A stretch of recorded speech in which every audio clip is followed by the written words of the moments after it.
Welcome into AZ Audibles. I'm Sandy Charles, and I'm joined by Eric Sorensen and Devin Henry. You guys, football is back. Week 0 is in the books.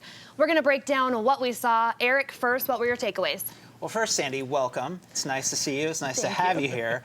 Biggest takeaway for me had to be the Brophy Broncos. The one unit that really impressed me, guys, were the Brophy linebackers. This quartet of seniors, when you're talking about Jack Taylor, Michael Diaz, Bryce Michael, and Jake Ruther, those four combined for 35 tackles. Liberty only ran 54 plays, so the linebackers really got it done. When I talked to Jason Jewell, their head coach, last week, he said to me he was concerned about Liberty's offensive line, and those kids did a great job of containing the offensive line to allow the linebackers to make plays. Secondly, over at Horizon, Jake Martinelli, their quarterback. Up here in the North Valley, we hear about Jack Miller and Tyler Beverett, J.D. Johnson, Ben Finley.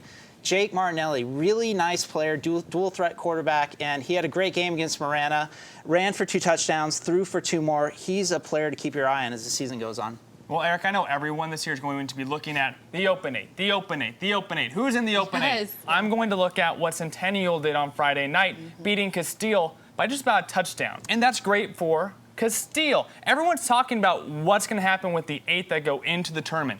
I want to talk about the guys who are left over. A state championship is still a state championship, whether, say, Centennial is there or not. Great returners on defense like Jack Littleton, Dalton Card, make this a team that has the potential to go out and win a second championship in 3 years in a completely different conference. The guys who don't make the Open 8 are going to be a story that's underappreciated all year long, but something that needs to be looked at almost every single week. On the other side of the Centennial Castile, Centennial squeaked by, and thank goodness, guys, they have a bye coming up this next week, because then after that bye, they go up against Modern Day. I thought they were going to come out with more force, so I don't know if they were taking on Modern Day in week 0 if they would have won. So my week 0 takeaway was Hamilton. Last year they were 3-7, but this year I totally thought that Chaparral was going to run away with it, but Hamilton came out. Nick Arve and Brendan Rice, their chemistry is through the roof, and that's something that Nick Arve said, that it took time.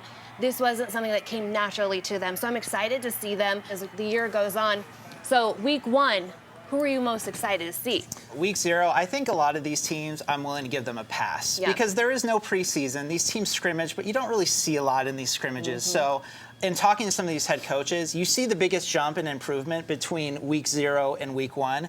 And this week, the thing I'm keeping my eye on, back out to the Southeast Valley, Williamsfield and Higley, 2 teams that got handled pretty easily by California opponents. Both are on the road. Williamsfield is going to go play Sunrise Mountain, and Higley is going to play Horizon, as we talked about earlier, coming off a big win. So what to watch for this week, those are 2 teams I'll keep my eye on.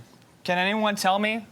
We have a state championship potential preview and a rematch this Friday night. Can anyone tell me what that game is? It's a 3A state championship rematch. Of course. Northwest Christian and Yuma Catholic. This is a game that was so tight last year in the regular season. Triple overtime state championship game. These are 2 teams who have both quarterbacks returning to this team this year. How about week 0? Gage Reese threw for 300 yards last week. Northwest Christian ran for 300 yards last week. Reese is a quarterback I'd love to see. I've heard great things about him. We don't see him very much playing down in Yuma, but a really, really good player. Game is at Yuma, so have a nice drive. Road trip. I'm excited to see Pinnacle at Mountain Point. Last week, Perry and Pinnacle duked it out, and I feel like all of Arizona was there. And unfortunately, I was not. I'm excited to see JD. I want to see him work. Now that he's out of Spencer Rattler's light, what he can do, and he's really been a leader, and he's so well-spoken. I want to see him. I want to see Tosh Baker on the O-line. I want to just see him manhandle everyone on the defense. So I'm excited to see them put it together. Thank you guys so much. This was another edition of AZ Audibles. Keep it locked into sports360az.com for all of your football news. Football is back, you guys. We will see you next week.